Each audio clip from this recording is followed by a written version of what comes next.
धन का अहंकार थोड़ा भी रहता है वो जाता नहीं है। और जिन पर धन भी हो, सुदामा की तरह त्रैलोक्य की संपत्ति भी हो और उन्हें अहंकार न हो, इसे ठाकुर जी की विशेष कृपा समझो। पर सुदामा को वो धन भी तब मिला जब बेचारे को दर दर पे भटकायो, जब दर दर पे भटकना पड़ा तब। यदि इस भगवत भक्ति के मार्ग पर चल रहे हो तो ये सहज मार्ग नहीं है, मत आना। धौंधी सखी कहती है हमारे ब्रज की, ओरे पथिकवा मत जइयो तू वृंदावन की ओर। क्यों? बोले वृंदावन की ओर क्यों नहीं जाना? बोले चल फिर भी भूल से चला जाए तो वृंदावन में जब जाना तो मत जइयो वा कुंज गली की ओर। बोले कुंज गली की ओर मत जाना। क्यों? क्यों न जाएं? बोले यदि चले जाएं तो, बोले चले जाएं तो वहां मिलेगा काला काला एक छोरा नटखट। वहां गली में एक छोरा नटखट मिलेगा काला काला। तो बोले फिर मत देखियो वा और, फिर देखना नहीं तो क्या करें, आंख बंद कर लें।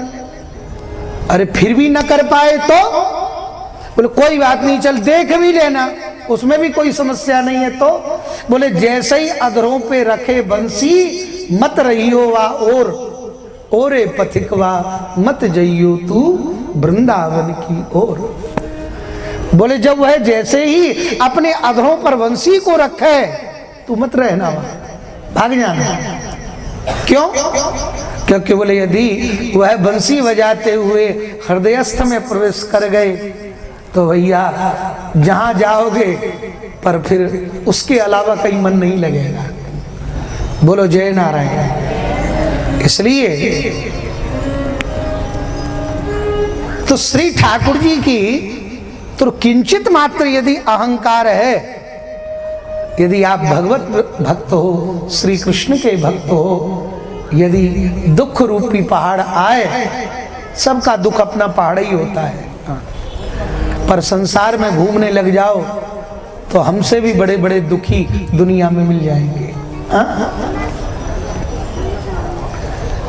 सबको अपना दुख पहाड़ लगता है, पर यदि भगवत श्री कृष्ण भक्त हो और मन में ये मन में आवे कि हमको इतना दुख प्राप्त है तो भैया उसे श्री ठाकुर जी का भी अनुग्रह ही समझना। कल ब्रह्मा जी ने स्तुति आपने सुनी, तत्तेनुकंपा सुसुभिक्षमाणो भुंजान एवात्म कृतम विपाकम। हर परिस्थिति में जो ठाकुर जी की कृपा का अनुभव करे, बड़ा मुश्किल होता है, बहुत मुश्किल होता है। ऐसे बिरले होते हैं जो हमारा शरीर पड़ा है और अंतिम में भी श्री भगवान की याद आ रही है, बुक से भी वाणी से ठाकुर जी का नाम आ रहा है। कितने लोगों को हम देख चुके हैं, अपनी माँ को हमने देखा और महाराज अंतिम में भी बस तुझे क्या दिख रहा है, बोले अब तो ठाकुर जी दिख रहे हैं, गोपाल जी दिख रहे हैं। बड़ा मुश्किल होता है। श्री ठाकुर जी के ऐसे बिरले ही लोग होते हैं। और कितने महाराज हमसे संपर्क किए बड़े बड़े लोग। हाँ, हमारी देवी बेटी हैं महेश जी और केंद्रापाड़ा से, दोनों ठाकुर जी के शिष्य हैं। इनका बालक बड़ा भगवत भक्त था, मुझे इन्हें देखकर स्मरण हो गया। हमने भी उससे वीडियो, बड़ा प्रेमी था। असमय उसका शरीर जाना हुआ तो अस्पताल में था, फिर भी वो भगवान का भगवत नाम, भगवत चिंतन उसकी वाणी से नहीं जा रहा था। कितनी गिनती में आपको बता दूं, धन्य है वो श्री ठाकुर जी के प्रेमी। और ऐसे लोग महाराज, कोई कहे वो कितना जिए, नहीं नहीं, मैं कहूं ये मरना सबको है एक दिन। कौन बड़ी बात है भाई, कौन कितने आते कितने चले जाते हैं, पर मृत्यु मंगल में वही है जो भगवान का नाम स्मरण करते करते जाए। अपने को भाग्यशाली समझो यदि एक व्यक्ति भी आपके परिवार में, आपके घर में ऐसा हो जो भगवान नाम करते करते चला जाए, भैया वो भाग्यशाली नहीं है, आप भाग्यशाली हैं। एक प्रहलाद हो जाता है तो महाराज अपनी पीढ़ियों को तार देता है। एक भगवत भक्त हो जाए, त्रिसप्तभी पिता पूत। इसलिए मेरा कहने का आशय है, तो भगवान किंचित मात्र वरुण के भीतर भी अहंकार था, ठाकुर जी से अहंकार को दूर करना चाहते थे। और दूसरी बात, देखो हम किसी से प्रेम करें तो ये चाहेंगे कि वो हमारे अलावा किसी से प्रेम ना करे, इसको ऐसे समझो, हम वो यही चाहेंगे। और ईर्षा होती है कई बार बहुत लोगों को, बुरा मत मानना, चेलों में भी हो जाती है। क्यों? क्योंकि शिष्य गुरु को परम तत्व समझता है। गुरु की दृष्टि में सब एक जैसे ही होते हैं। प्रेमी प्रेमिकाओं में होता है, पति पत्नी में होता है। क्यों? ये स्वाभाविक है। गुरुजी किसी शिष्य पे ज्यादा अरे इसको ही करते हैं, हमें तो प्रेम करते ही, मन में हो जाता है। इसका कारण क्या है? क्योंकि वो व्यक्ति यही चाहता है कि हमारे अलावा और किसी से प्रेम ना करे।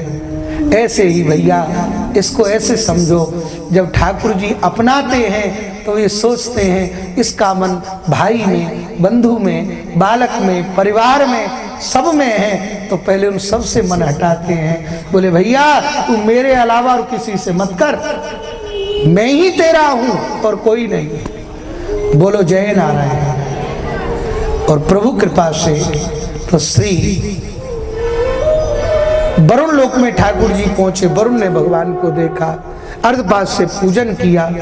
अब ठाकुर जी को तो पूजन है रहे हो, वो वही सामने नंद बाबा बंधे हैं। अरे वो लगे तो लाला ही जैसो, पर जाको पूजन है रहे हो, बाप बंध रहे हो खम्मा से। ठाकुर जी को देख के ठाकुर जी हंसने लगे, नंद बाबा को देख के। क्यों हंस रहे हो? बोले जानते हो जिनको बांधा है वो कौन है? वो मेरे पिता हैं। पिता का नाम सुनते ही चरण पकड़ लिए। नाथ अजानता माम कीना मूढ़े ना कार्य वेदिना आनितोयम तव पिता भवान छंतमरसी। अनजाने में ही आपके पिता को पकड़ लाए, प्रभु क्षमा करें। भगवान लेकर चलने लगे तो मार्ग में बैकुंठ देखा है, पूरा बैकुंठ दर्शन कराया। फिर ब्रज में पधारे। ब्रजवासी बोले कहाँ गए लाला? बोले बैकुंठ में गए। अरे बोले हमें तो बैकुंठ दिखा भैया। सबको बैकुंठ में लाई, पर ब्रजवासी ज्यादा दिन नहीं रुके, लौट करके वहीं पहुंच गए।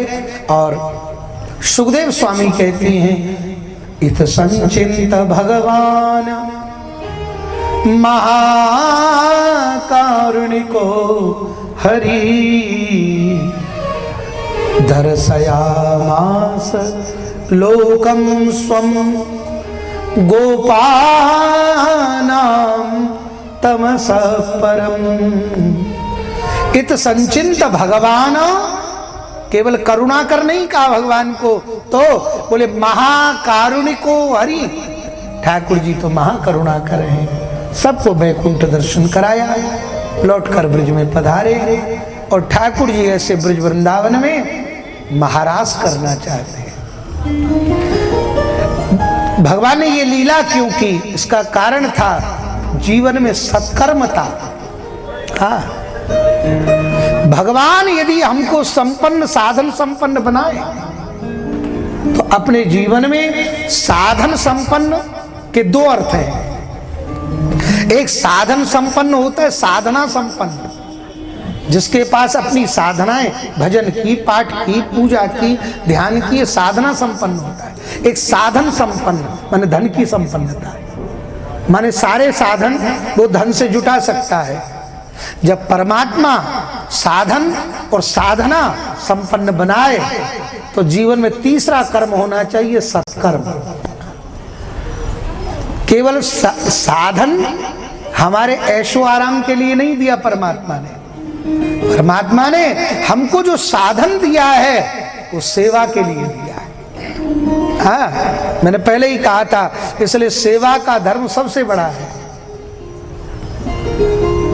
क्योंकि आप साधना से एकांतिक ध्यान ले सकते हैं, परंतु सेवा से आप परमात्मा की कई सेवाओं को प्राप्त कर सकते हैं। इसलिए परमात्मा यदि साधन संपन्न बनाए तो महाराज खूब सेवा का भाव। हमारे आश्रम में आप देखो, अलग भंडारा अलग चल रहा है और नित्य अनवरत भंडारा चल रहा है रोड पे, आते जाते सब लोगों को। अब विचार करें, इसलिए सेवा संपन्न यही होती है जो हमें लगते रहे, करते रहे। तो प्रभु कृपा से ऐसे वृंदावन में ठाकुर जी महाराज करना चाहते हैं। एक आदि श्लोक बोल के फिर इसका अर्थ कर देते। विचार तो था कि महाराज को ज्यादा आगे बढ़ाए, पर गिरिराज जी से आगे बढ़ा ही ना पाए हम ज्यादा, तो फिर भी भगवान पिता रात्रि शरदोत फुल्ल मल्लिका भिक्षरन्तुं मनश्चक्रे योग माया मुपास्थिता। भगवान शब्द का प्रयोग किया है। भगवान हर किसी के आगे नहीं लगाया जाता। जो सद्गुण ऐश्वर्य संपन्न है उसको भगवान कहा जाता है। जो उत्पत्ति कर दे, विनाश कर दे, जो ज्ञानियों में भी श्रेष्ठ हो, जिन्हें सारी विद्याएं, सारी माया आती हों, ऐसे संपन्न कौन है? बोले श्री कृष्ण के बराबर और कौन होगा? जिनका ज्ञान अद्वितीय है। गीता का ज्ञान खड़े होकर के बताओ, ऐसा ज्ञान देने वाला दुनिया में है कोई? हम तो ज्ञान कब दे रहे हैं? जब आप शांत बैठे हैं। ठीक है।